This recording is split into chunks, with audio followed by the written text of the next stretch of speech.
ya entonces el capítulo 2. No recuerdo si les había comentado a ustedes acerca del examen final, el examen parcial. Dígame, Stephanie. Y una mano por ahí levantada. Stephanie, dígame.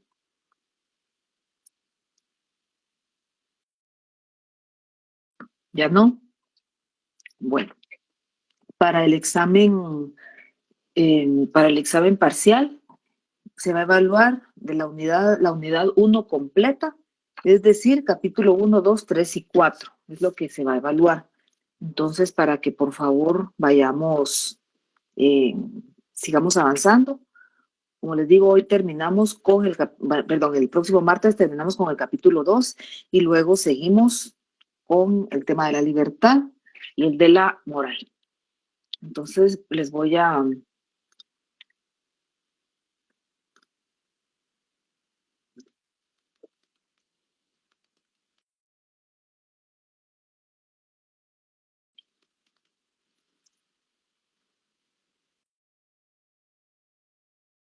Bueno, les voy a compartir la pantalla con la parte final del capítulo 2. Vamos a hacer un repaso muy rápido del capítulo de lo que vimos la clase anterior para conectarlo con lo que vamos a trabajar en lo que nos toca hoy. Les comparto pantalla.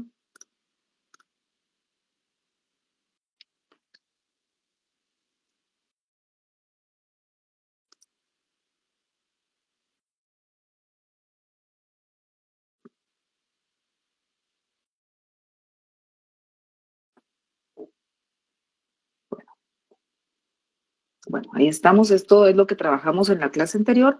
Y como les comentaba, vamos a hacer un repaso rápido para conectarlo con el tema de hoy, que es el materialismo. Comenzamos con el ideal. En la clase anterior nos referimos específicamente al idealismo. Y allí encontramos los rasgos en común que tienen el idealismo platónico, el trascendental. Y ahí fuimos reuniendo información que nos permitió hacernos una idea un poco más amplia acerca de cuál es la concepción del mundo desde el punto de vista del idealismo. Nos quedaron muchas dudas que ustedes plantearon porque me decían, bueno, entonces, ¿dónde están las ideas o cómo se presentan estos? Pero como les decía, esto nos sirve para conectarnos con el materialismo y para llegar finalmente al intersubjetivismo, que es donde nosotros nos vamos a quedar trabajando. Para Platón, recordamos que los sentidos solo iban a captar lo superficial, no le daba importancia a la información que se obtiene por medio de los sentidos. ¿Y cómo se podía obtener conocimiento? Únicamente por medio de la razón se podría llegar a conocer.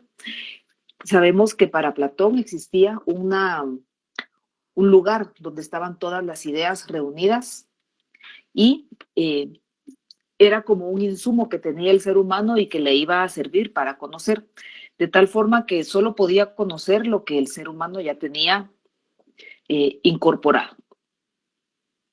Este mundo de las ideas de Platón es el topos Uranus y era un mundo ideal que no cambiaba y estaba formado por la esencia de todas las cosas. Lo que desde la perspectiva de Platón, lo que nosotros percibimos a través de los sentidos únicamente iba a provocar en nuestra mente un recuerdo, íbamos a evocar lo que ya tendría que estar ahí. Si algo no estaba en nuestras ideas, entonces no lo íbamos a poder entender. Luego, vamos a avanzar.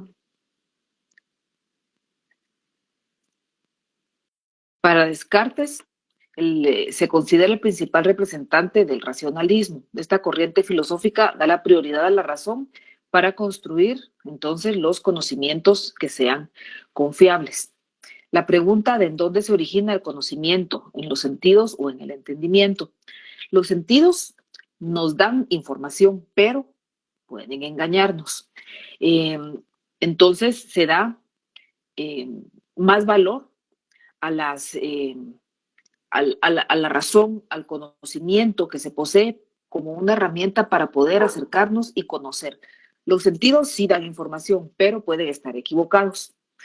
Aquí ya se considera que también de alguna forma los conocimientos que tenemos nosotros podrían estar equivocados. Podemos verificar si estos conocimientos son confiables o no. ¿Qué es lo más importante conocer? La duda metódica. ¿Por qué? Porque la duda metódica nos aleja de toda certeza y nos va a hacer indagar y buscar cada vez más la realidad, lo que queremos conocer.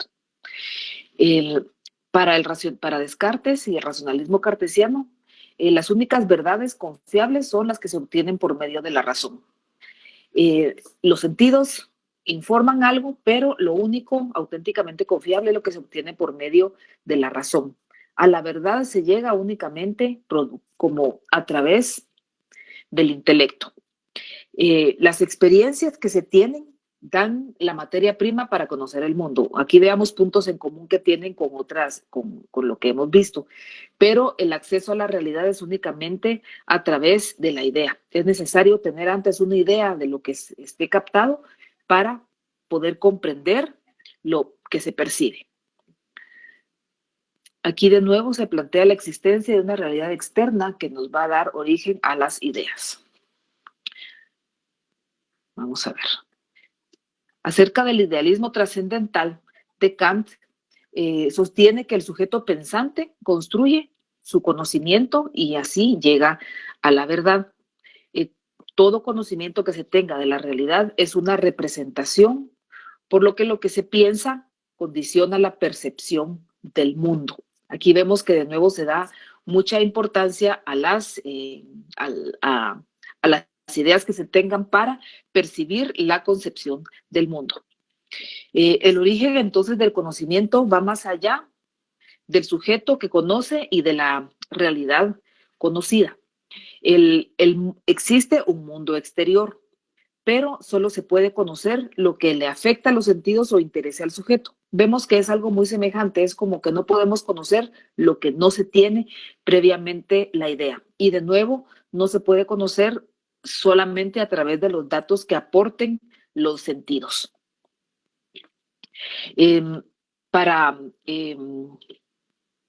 Aquí, para Kant, parte de la tesis que existe una forma de conocimiento puro. ¿Cuáles son los elementos a priori? Y estos son los que no se obtienen por medio de la experiencia o por medio de los sentidos y que están presentes en todo conocimiento en particular. Entonces es un conocimiento puro que no viene a partir de la experiencia y no se pueden evidenciar, no podemos decir es tal, porque son la base. Insisten que los datos aportan datos aislados, pero siempre nos dirigimos entonces a los conocimientos puros que no tienen un referente en la realidad. También hace referencia a las categorías que nos permiten conocer las cosas. ¿Y cuáles son estas categorías? Lo que habíamos visto, que esté en algún lugar, que tenga algún origen o evolución, que esté constituida por algo, que haya pasado de un estadio A o B, es decir, que haya evolucionado, que tenga una relación con otros objetos y que tenga una posibilidad de cambiar, de modificarse o que puede esperarse en la realidad. Vamos a ver. Ahora bien, esto no lo habíamos visto. ¿Cuáles son entonces los rasgos básicos del idealismo? Esta es la parte nueva. Los rasgos básicos del idealismo son los siguientes. Primero, es que la realidad es una creación de la mente humana.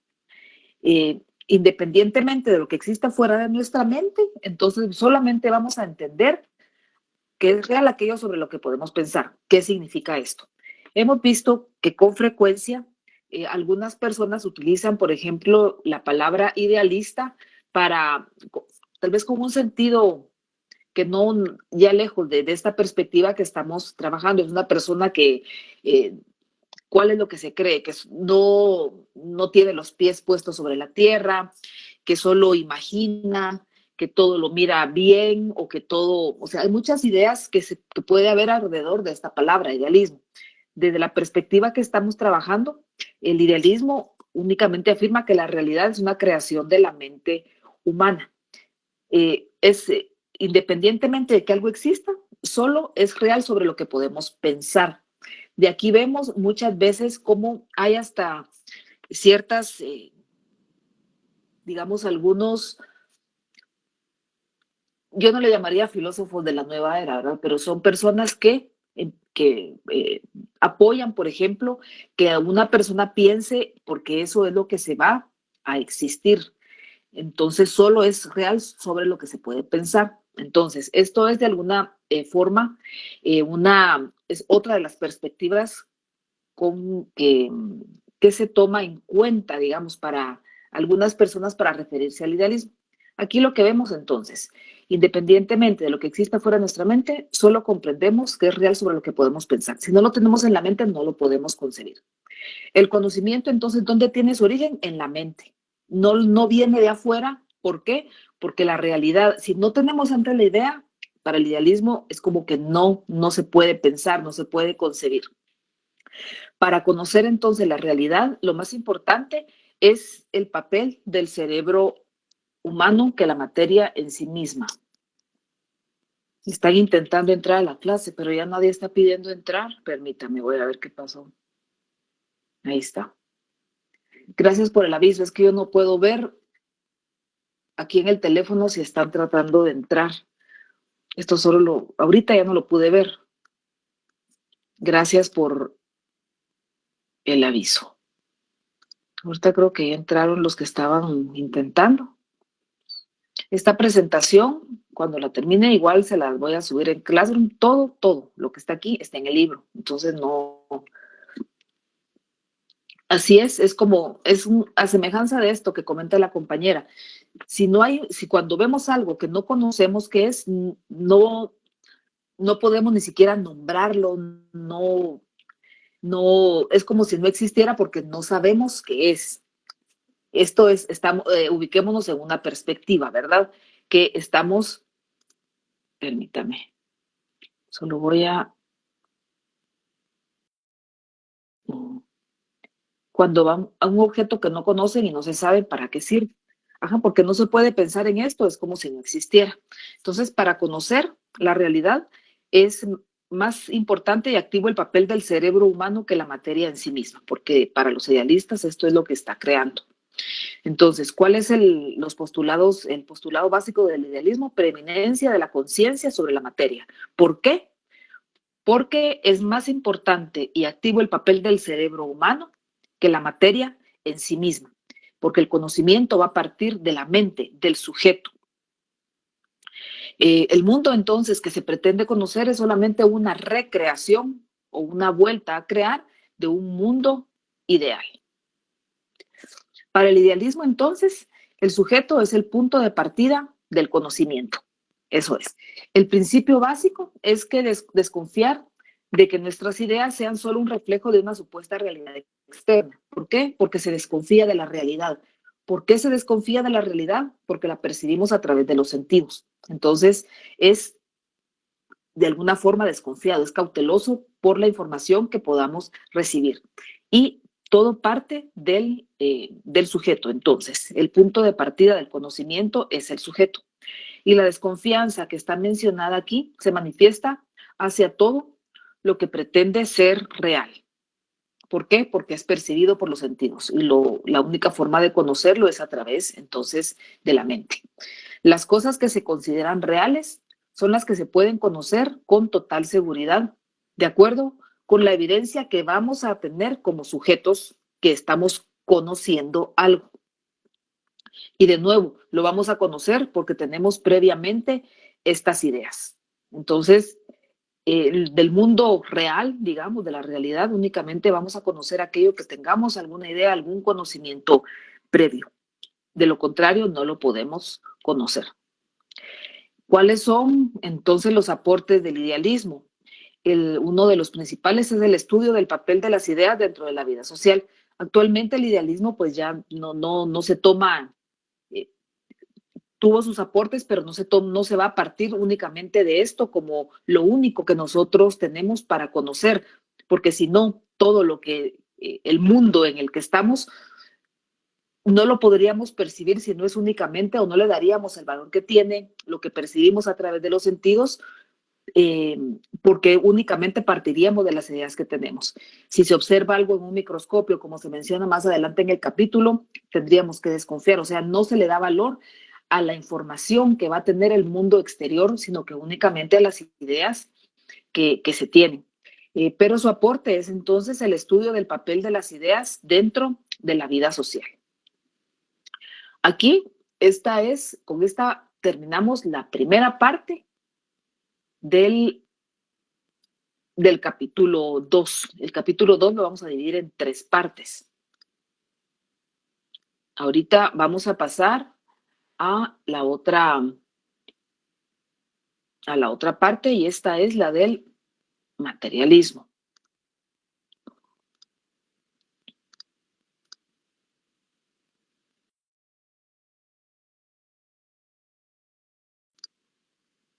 Bueno, vamos a ver el materialismo. Las imágenes que elegí aquí apelan mucho a los sentidos, como lo pueden ver ahí. Por ejemplo, en los colores, esto es un maquillaje roto, son cosméticos los que están aquí, pero estos son colocados precisamente porque estamos viendo esta parte que es el mundo externo, lo que se percibe a través de los sentidos. Se puede percibir por el sentido de la vista, por el sentido del tacto, por el olfato, por el gusto, pues no, ¿verdad? Pero es esta forma como estamos viendo entonces una forma de visibilizar algo externo del mundo. La filosofía materialista entonces afirma la preeminencia de la materia sobre el espíritu. ¿Por qué? ¿Qué es lo que existe? Existe la materia, y la materia evoluciona permanentemente. La máxima expresión de la materia es el cerebro humano. ¿De dónde van a provenir las ideas? Aquí ya nos encontramos a una diferencia básica. En el idealismo teníamos como un origen, la naturaleza le llamaban, o el topos uranus, como un mundo ideal donde estaban todas las ideas y llegaban al ser humano. Sin embargo, aquí se ve diferente, que es el cerebro humano, que es algo material de donde van a provenir entonces las ideas. El realismo aristotélico, ¿a qué se refiere? ¿Qué explica Aristóteles? Que el único mundo real es el que captan nuestros sentidos. Aquí empezamos ya a ver diferencias con lo que vimos en la otra parte de la clase. Aquí ya se le está dando la importancia a los sentidos, a todo lo que podemos captar. Es real lo que van a captar nuestros sentidos. Se refiere a la sustancia, que es cada cosa en sí misma, es decir, lo que lo constituye, lo que podemos percibir, la materia, digamos, lo que palpamos, lo que existe, digamos, lo que ocupa un espacio. ¿Cuál es la esencia? Aquí se menciona unos aspectos fundamentales: las esencia o características esenciales, las accidentales y el concepto. Estas 3 ideas son importantes. ¿Por qué? Aristóteles se refiere a las características esenciales, a las accidentales y al concepto. Las esenciales son aquellas que caracterizan, que lo caracterizan a las cosas, a los seres, y lo diferencian de otros. Debe presentar estas cualidades para ser lo que es. Es decir, si nosotros pensamos en las características esenciales, por ejemplo, del ser humano, podríamos decir, vamos a ver las otras 2 también. Y también están las características accidentales. Son cualidades que tiene, pero que pueden no estar. Y si le faltan estas características, igual va a conservar su esencia. Por ejemplo, si pensamos en las características,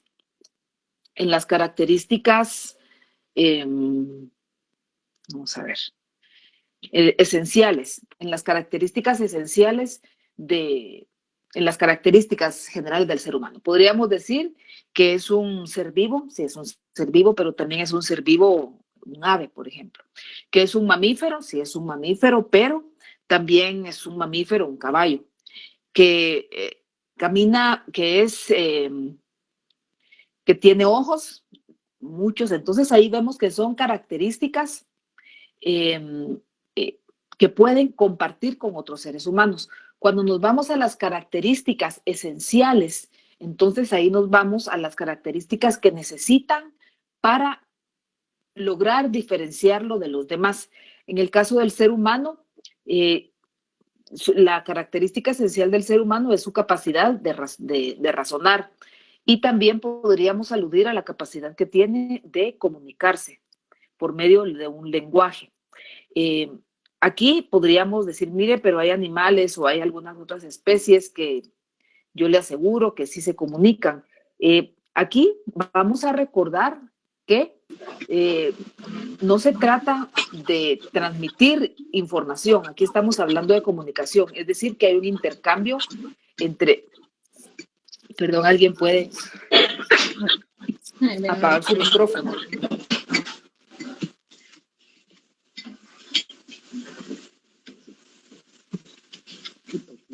Solo queda un micrófono abierto, si lo pueden cerrar, por favor. No sé si es el compañero Byron.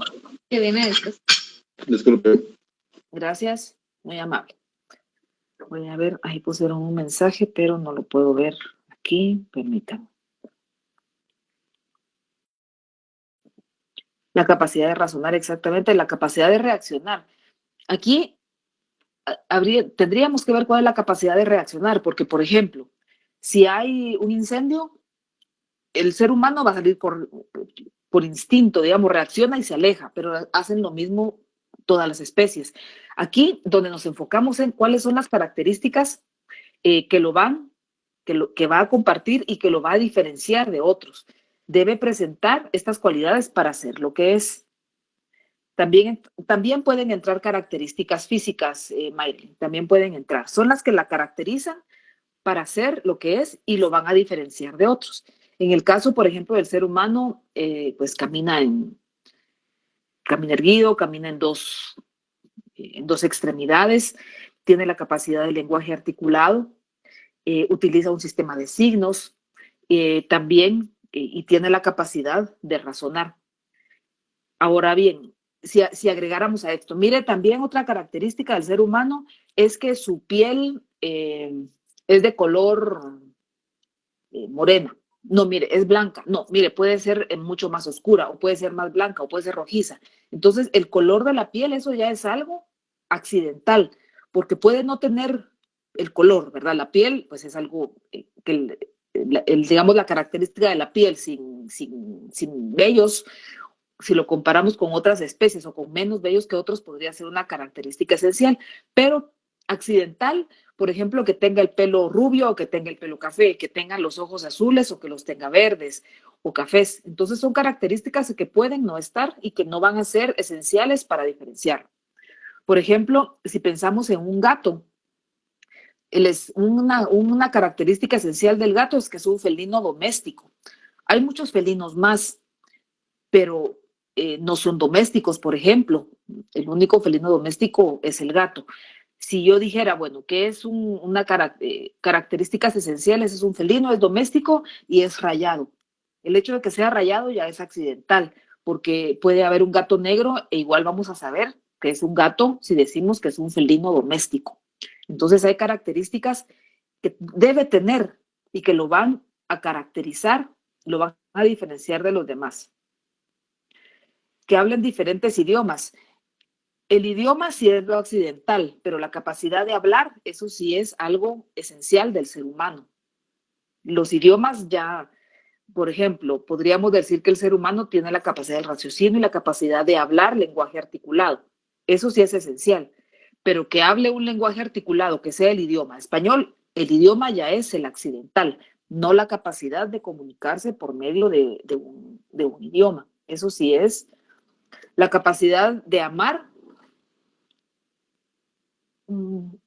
Podría considerarse la capacidad de amar. Aquí no me animaría yo a hacer profundizar demasiado en este tema, pero podría ser considerado como una capacidad, podría ser la capacidad de amar. Luego, entonces, tenemos las características accidentales que pueden estar o no estar. El concepto, ¿cómo lo construimos? El concepto es una idea que se convierte en un concepto cuando a través de la razón, que todo lo que nosotros estamos razonando en este momento, quitamos los rasgos accidentales y tomamos solamente los esenciales.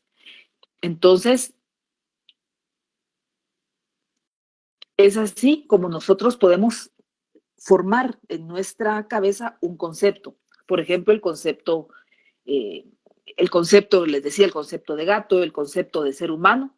A través de la razón, nosotros vamos a quitar, a tomar todas las características que tenemos.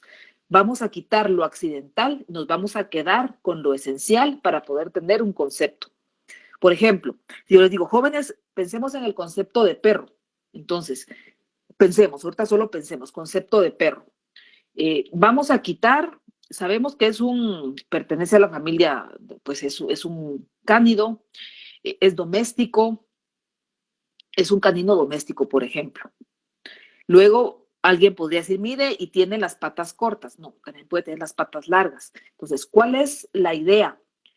La idea la vamos a convertir en un concepto cuando a través de nuestro raciocinio vamos a estar a caracterizar a un ser o a un objeto determinado y vamos a decir, bueno, esto es lo esencial que tiene y esto es lo que puede ser accidental, características accidental. Puede tenerlas o no, no las necesita para caracterizarlos. Ahora bien, si yo les digo, por ejemplo, una característica esencial, por ejemplo, es un canino doméstico que, por ejemplo, que ladra. Yo sé que hay perros que tal vez no ladran, pero vamos a poner que es una característica esencial que ladra. Entonces ya sabemos. Pero si yo les digo únicamente, bueno, les voy a dar el concepto de un animal que es un canino eh, que que puede en algunas ocasiones convivir con el ser humano, que come, es carnívoro, que tiene cola. Entonces ustedes empiezan, o sea, no tienen lo esencial, las características esenciales. Por eso cuando nosotros vamos a enunciar un concepto, tenemos que centrarnos en lo esencial, lo que nos va a permitir diferenciar, quitar todos los rasgos accidentales y quedarnos con los esenciales. Es un canino doméstico eh, que ladra y come concentrado, por ejemplo. El color es accidental, el color es accidental, el color del perro, la raza del perro, el pelaje del perro, todo eso es accidental. No lo necesitamos para poder tener el concepto de perro.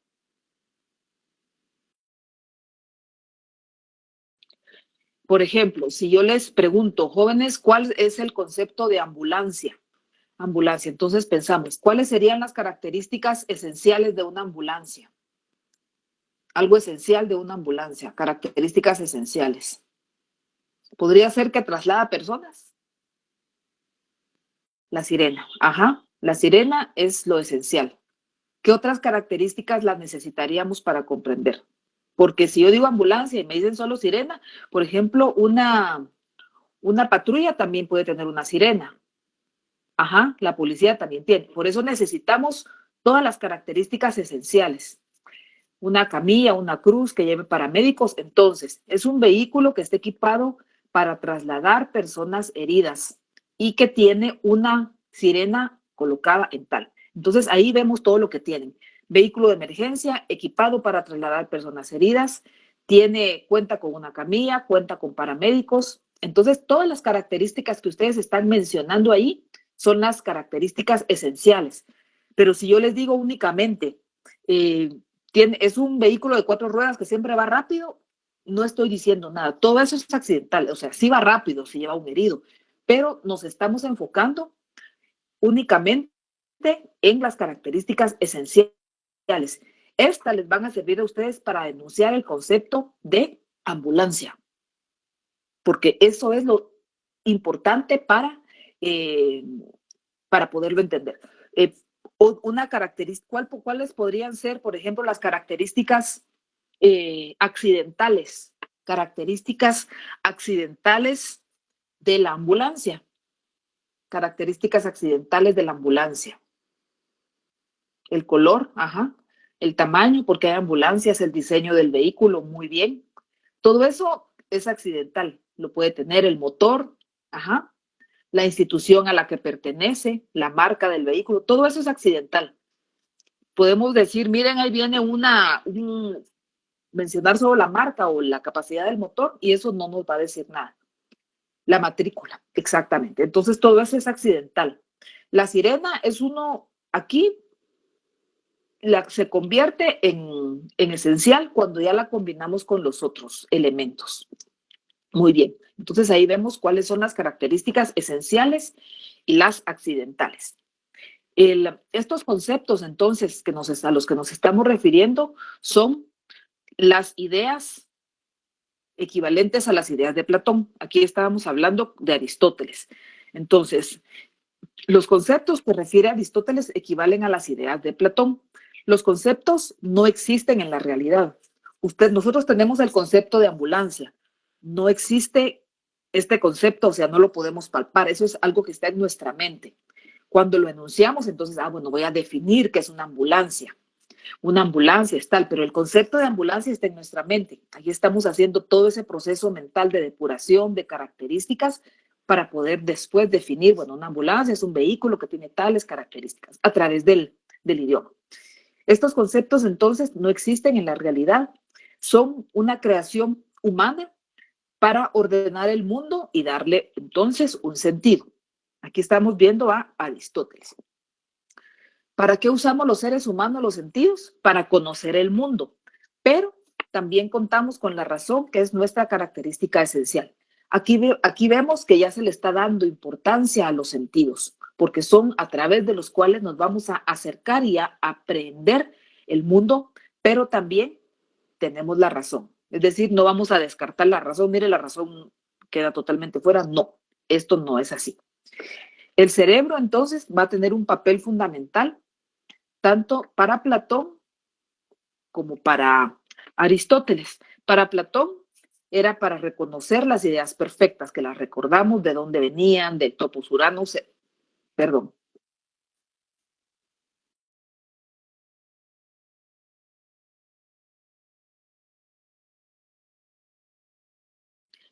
Y para Aristóteles, ¿cuál es el papel del cerebro? Construir, perdón, las ideas a partir de simples percepciones. Aquí ya hay una diferencia. El uno, para Platón, el papel del cerebro era reconocer las ideas perfectas. Y para el segundo era construir ideas. ¿A partir de qué? De simples percepciones. ¿Por qué simples percepciones? Porque las experiencias que nosotros podemos tener a partir del mundo puede parecer algo muy simple. Son experiencias a las que apenas nos estamos acercando. A eso se refiere. Son las experiencias y el contacto inicial. Luego nos vamos a referir al empirismo. Este sostiene el papel que tiene fundamental, que tiene la experiencia para el origen y confirmación del conocimiento. Entonces, todo lo que nosotros hemos aprendido a lo largo de nuestra vida ha sido a partir de la experiencia y desde luego también de todo el aprendizaje, las ideas que nosotros, las formas de pensar que nos han a través de nuestros padres, de la escuela. Pero la experiencia es totalmente determinante, porque en esta se origina el conocimiento y también se puede confirmar el conocimiento. Aquí están para John. Vamos a ver.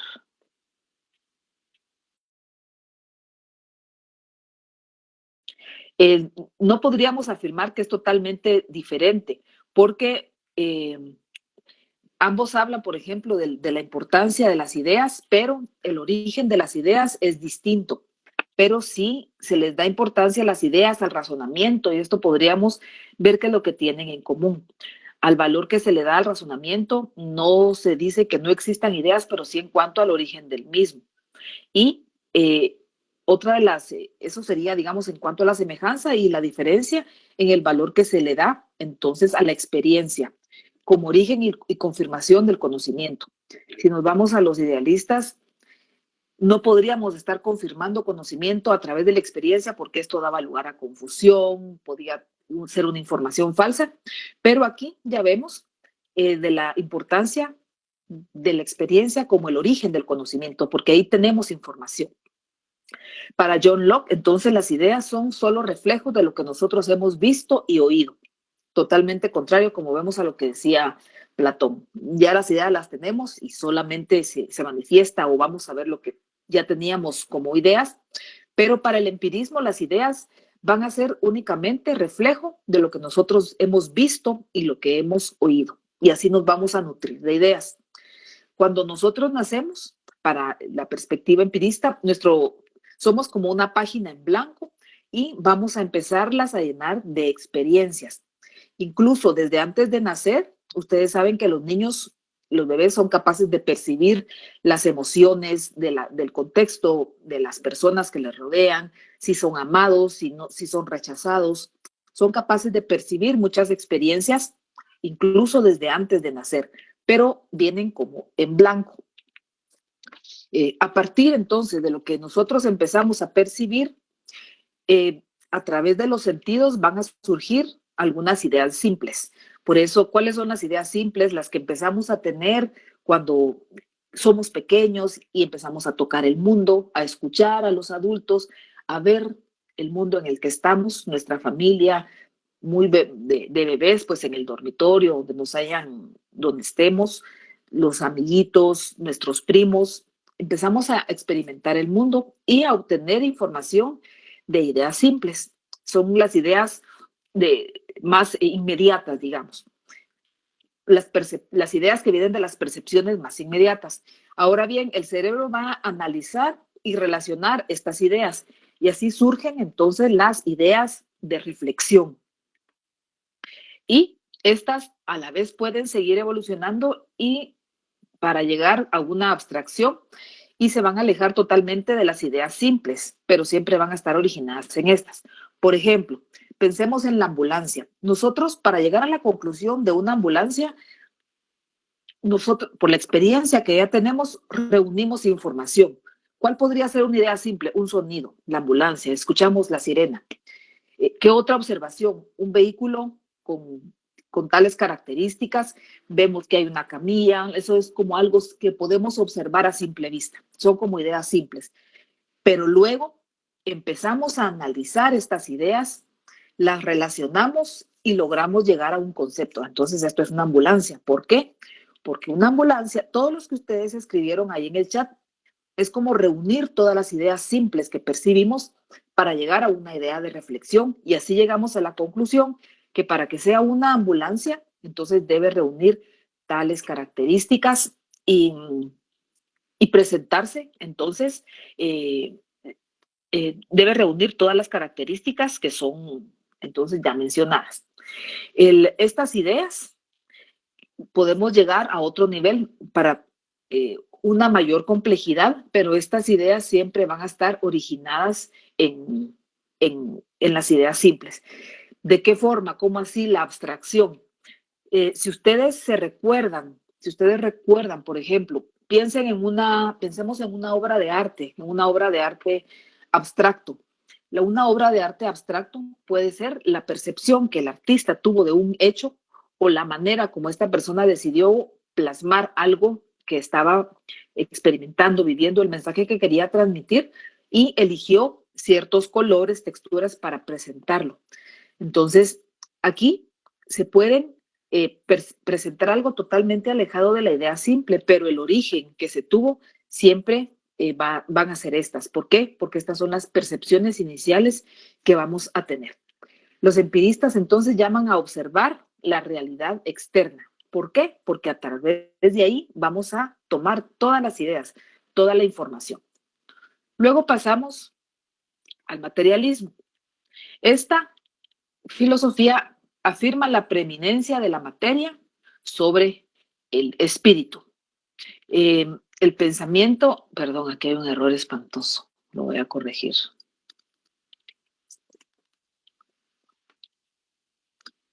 Bueno, el pensamiento, la idea de Dios, todo es producto de la materia y de la evolución.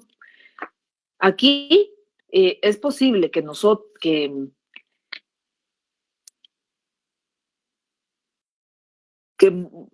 todos podemos tener una fe, podemos tener una religión y quizás estas ideas nos puedan parecer, mire, pero ¿cómo va a ser eso? Que Dios lo hizo el hombre. Yo lo que sé es que Dios hizo al hombre, no el hombre hizo a Dios. Aquí, las formas que nosotros, la religión que nosotros tengamos, sin duda es respetable, pero aquí lo que estamos haciendo es estudiar qué es lo que nos dice el materialismo. Entonces, no tengamos esta apertura para comprender qué es lo que nos dice el materialismo acerca de la visión del mundo. Nuestra fe es sin duda importante, pero por un momento vamos a, eh, eh, no les digo que la dejen por un lado, pero vamos a enfocarnos entonces en lo que dice el materialismo acerca de esto. Que dice entonces que la idea de Dios es producto de la materia y de la evolución. La realidad en la que estamos es únicamente compuesta por materia. ¿Y qué es la materia? Todo lo que es capaz de cambiar. Al final del libro vamos a ver, nos vamos a enfocar, hay como 2 unidades acerca de esto. La realidad entonces, ¿cómo está compuesta? Por todas las entidades materiales que están conectadas entre sí. El materialismo entonces concibe al ser humano en su totalidad, o sea, no únicamente como un conjunto de ideas, sino que también como un ser que está inmerso en un mundo donde todos estamos, y le asigna también el materialismo a las ideas una función fundamental en la vida social. No quiere decir que el materialismo no tome en cuenta a las ideas, sino que les reconoce el valor que tienen y les asigna una función fundamental en la vida de la sociedad, porque es a través de las ideas que nosotros nos podemos comunicar, formamos conceptos, nos comunicamos y creamos avances, por ejemplo, para la vida humana. El materialismo no limita al ser humano a factores biológicos y económicos. No ve solamente un ser que está caminando, eso no es únicamente la única postura, y tampoco niega la importancia de las ideas y del esas también las toma en cuenta. Sin embargo, enfatiza el hecho que las ideas y el pensamiento no pueden existir fuera del cuerpo que las genera. Habíamos visto que en el idealismo existía un mundo de ideas que el ser humano le llegaban al ser humano, el ser humano nacía y tenía estas ideas ya de algún acopio de ideas, pero para el materialismo afirma que las ideas y el pensamiento mismo no pueden existir fuera del cuerpo que lo genera, porque nosotros como seres humanos generamos las ideas en nuestro cerebro, somos lo que generamos. Si se complementan la una a la otra. Cada una tiene un aporte, Francisca, cada una tiene una visión que nos sirve para comprender las distintas visiones del mundo. Puede tomar una parte de una. Aquí, por ejemplo, si vemos qué tiene que ver el materialismo con el idealismo, pues son distantes incluso acerca del origen, del conocimiento, de cómo nos vamos a acercar al mundo, pero quizás el único punto que podríamos ver es que tienen el valor que se le da a las ideas. Acerca del origen de las mismas, eso ya es ya es algo diferente. El materialismo entonces afirma que es posible construir conocimientos objetivos, con gusto, Francisco, conocimientos objetivos como a través de la experiencia, mientras que para el idealismo la licencia del conocimiento es el sujeto que lo produce, o sea, solo es el sujeto el que va a producir el conocimiento, pero el materialismo sí concibe la posibilidad que se pueda construir un conocimiento que pueda ser algo objetivo, algo que tenga materia, no únicamente una idea.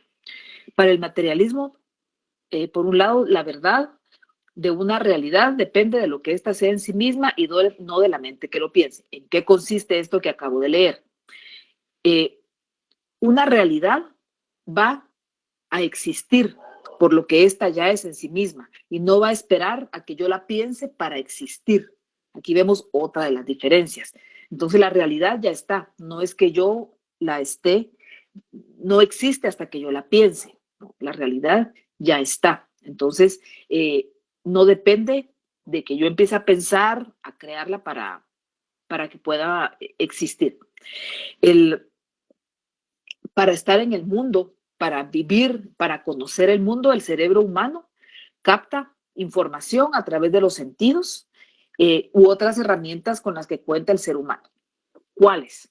Por ejemplo, nosotros captamos información en este momento pues a través de una pantalla, pero cuando pues estábamos yendo a la universidad era el recorrido que hacíamos, llegar a la universidad, estar con otras personas, hablar, movilizarnos, captábamos información a través del mundo, a través de los sentidos, pero también de otras herramientas que ha creado el ser humano, como cuáles, por ejemplo, este dispositivo a través del cual nos estamos comunicando es un ejemplo de otra herramienta que estamos con las que estamos interactuando con el mundo. Eh, Recordemos el argumento idealista que afirma que no se puede confiar en los sentidos porque estos pueden equivocarse. El, Mientras los materialistas afirman que el pensamiento también puede estar equivocado. O sea, también no es que sea el pensamiento sea infalible, sino que puede estar equivocado.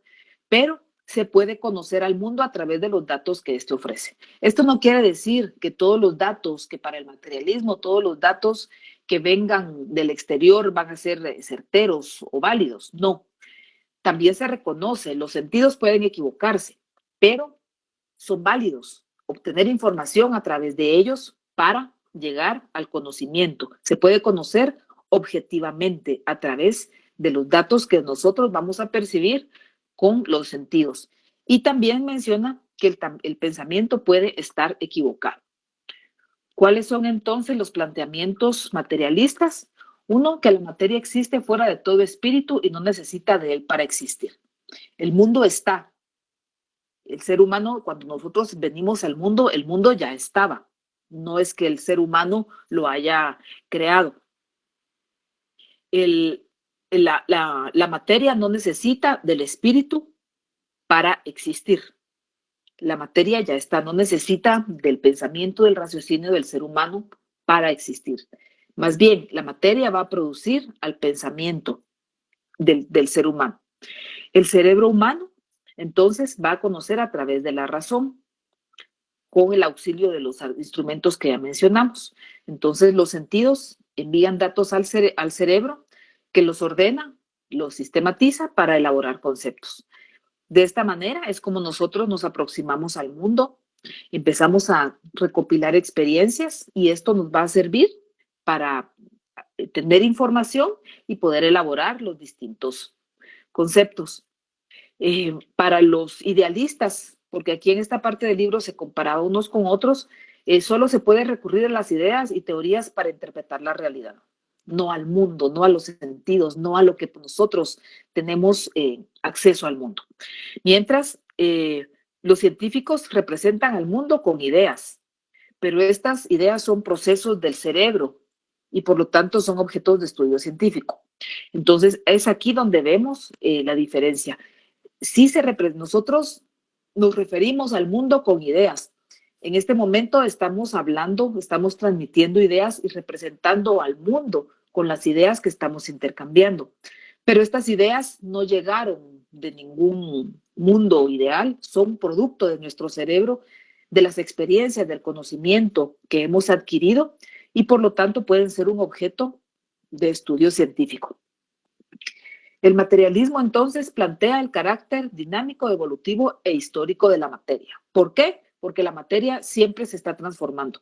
No es quieta, no es inamovible, está en una constante evolución y transformación a lo largo del tiempo. La aparición del ser humano significó un cambio cualitativo para la evolución. ¿Por qué? Porque con él el ser humano empezó a intervenir en la materia, a modificarla, a enriquecerla o a deteriorarla también, lamentablemente, de acuerdo a sus necesidades. Luego se mencionan las características de la materia. Estos aspectos que están aquí los volvemos a abordar en la parte, casi en la unidad 3, cuando hablamos de la dialéctica como teoría del conocimiento. Entonces ahí los volvemos a abordar. ¿Cómo es la materia? La materia se caracteriza porque está en constante cambio. No es inamovible, sufre distintos cambios, hasta una piedra que nosotros podamos, por ejemplo, una piedra, ¿va? Por ejemplo, aquí tengo una piedra. Entonces, esta piedra, podemos decir, bueno, esta ya lleva muchos años ahí y siempre sigue siendo una piedra común y corriente. Sin embargo, tendríamos que analizar realmente, por ejemplo, si esta piedra ha tenido algún desgaste por la luz o por el roce, digamos que se produzca una fricción entre dos piedras que tengan algún cambio. Hasta estos materiales que aparentemente no cambian, cambian. Que no los veamos es otra cosa, pero para eso tenemos aparatos para acercarnos. Hay contradicciones internas en la misma. Por ejemplo, ¿por qué hay contradicciones? Porque hay procesos de construcción, de construcción y destrucción. Para que surja algo nuevo, muchas veces tiene algo que destruirse, porque es como una cadena constante de cambios que se producen. Es necesario, por ejemplo, si ustedes quieren sembrar un árbol, primero tener una semilla, pero la semilla tiene que destruirse y abrirse para dar lugar a una planta. Entonces se tiene que destruir algo para dar lugar a algo diferente. Entonces hay como contradicciones internas y todo está concatenado. Es decir, todo tiene una, una secuencia. El hecho de que ustedes estén aquí en este momento significa que, primero, podríamos decir, bueno, primero que usted aprobó la escuela preprimaria, pero si no la aprobó porque usted entró a primaria, bueno, significa que usted aprobó la escuela primaria y esto le abrió la puerta para continuar a la secundaria y esto le permitió a la vez terminar el diversificado, pero eso no fue suficiente. Esto tuvo que estar encadenado a que usted aprobó los exámenes para entrar a la universidad. Y no es suficiente porque esto estuvo encadenado al hecho de que usted aprobó los cursos del primer semestre para poder estar en el segundo. Entonces, todo está encadenado. No estamos aquí por casualidad o por un proceso, no se sabe. Todo se tuvo que dar una serie de acontecimientos, unos enlazados al otro en un orden determinado para que podamos estar aquí en este momento, en esta clase. A eso se refiere con que todo está encadenado. El materialismo, entonces, huye de cualquier pensamiento que tenga bases fuera de lo concreto y práctico. Únicamente se enfoca en esto, en lo concreto, en lo que se puede percibir como algo objetivo, es decir, algo que puede ser, que es como, que tiene una materia, que tiene algo que puede ser palpado, que puede ser, que existe, digamos. Concibe entonces el conocimiento como algo objetivo, algo que se puede aprender. Si una verdad descubierta es producto, también lo afirma, de la aplicación de un método científico, entonces esta será válida para toda la humanidad.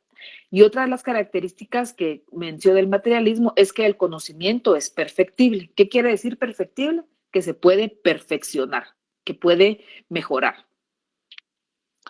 Para Kant, entonces, el conocimiento se construye entre la experiencia y las categorías a priori que posee cada individuo. O sea, también entre la experiencia, pero igual en el conocimiento que ya se tiene, que ya se tiene, pero deben encontrarse estos.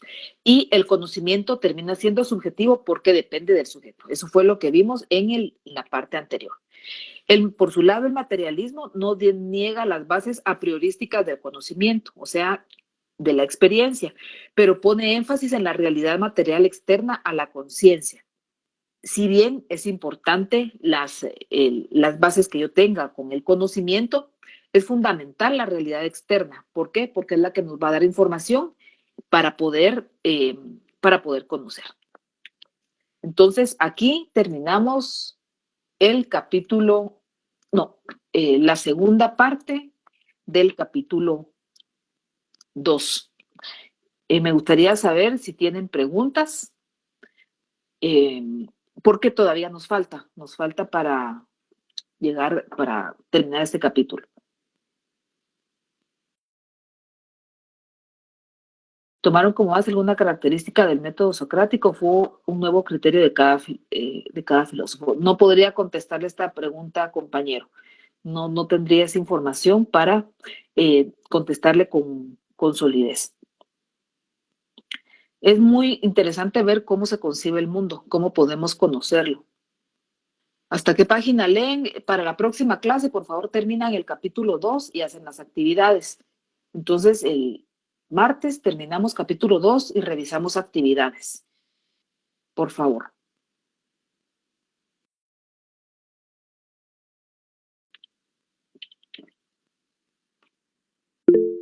Bueno, dígame, Dana. Licenciada, disculpe, yo tengo una pregunta, pero no es en relación a la clase de hoy, sino que es de la carrera. No sé si Dígame. podría hacerla al final de la clase. Sí, con mucho gusto. O solo no sé si tiene alguien alguna pregunta acerca del curso y si no, pues aquí terminamos y usted puede hacer la pregunta. No sé si le interesará a los demás también saber, no sé. Si nadie tiene alguna pregunta, si ya no tienen preguntas, entonces usted puede hacer la suya, compañera.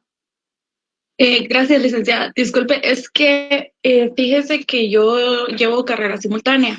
Quería Ajá. saber si usted tiene información de cómo funciona el proceso de las equivalencias. No, no tengo información. Ahí lo que le No. sugiero es que se dirija a control académico. Ellos le tendrían que informar qué es lo Ok. que tiene que hacer, por favor. Muchas gracias, licenciada. Esa era mi duda. Feliz Vale, con tarde. mucho gusto. Bye. Bueno, entonces nos quedamos aquí, jóvenes, y por favor, para el próximo día terminan el capítulo 2. Registro y estadística le recomiendan aquí para que consulte. Yo la verdad no tengo información, pero creo que sí tendría que ser en registro y estadística. Gracias a ustedes, jóvenes, y que tengan muy feliz tarde.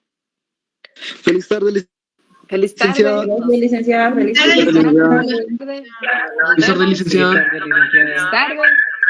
Feliz tarde, licenciada. Feliz tarde.